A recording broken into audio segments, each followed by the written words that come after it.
insights can you share with us around artificial intelligence and its impact on the future of work? The AI is advancing at an extraordinary pace.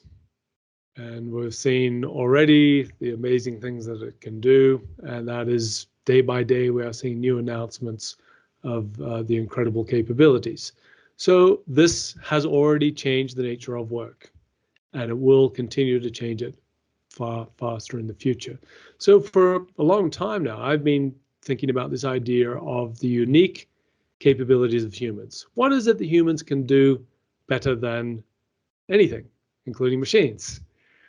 And at the heart of this is synthesis, the fifth power of the five powers for thriving on overload, is the ability to pull together all of the individual disparate pieces that we come across, that we've ever experienced in our life, to come together to build an understanding of the whole. So machine learning, which is the foundation for essentially all of the extraordinary announcements from AI we've seen recently, is by its nature domain specific.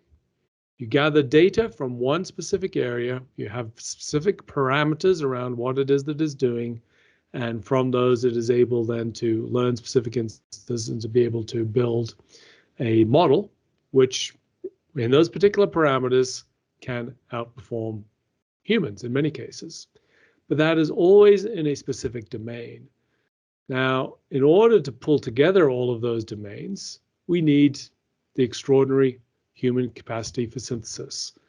And we can't see a timeline where that will be a fundamental capability of AI.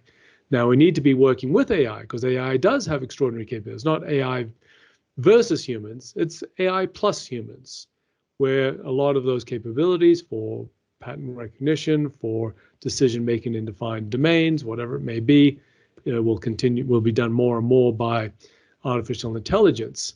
Yet humans, with that capacity to see things from completely different classes of models of cognition, and to be able to make sense of that and pull that together, is fundamental. Now, our educational system teaches us to analyze. And if we've gone to university or college, it's all around analysis. We break things down into smaller pieces. So that's what management consultants do. They analyze, they slice and they dice, and they've got these smaller pieces of how they understand things, the supply chains and the models and the structures and so on. And that has its value. I'm not saying it's not valuable, but that is training us to always be that reductionist, reducing things to smaller pieces, where the greatest human capability is that of the synthesis, the pulling together of the pieces to see the whole. And so that's something we need to nurture. We need to nurture that in ourselves, in our thinking. We need to nurture that in our children. We need to incorporate that into our education, into our society, that really valuing and supporting that capacity, which is so deeply human and is so incredibly valuable, of synthesis, of pulling together to see the whole. And it clearly takes skills and training to be able to get to that at this point. It doesn't necessarily require training. Again, there's many people that are intrinsically good at this, but I think anybody can continue to develop their capabilities, whatever level they are. All of the great, anybody that won a Nobel Prize in a science is most likely good at synthesis. They have achieved something unique. They've literally synthesized things which have existed before into a new foundation. And again, there's some great research looking at the nature of how great scientists are incredible synthesizers. They are pulling things together, and they didn't get training on that probably.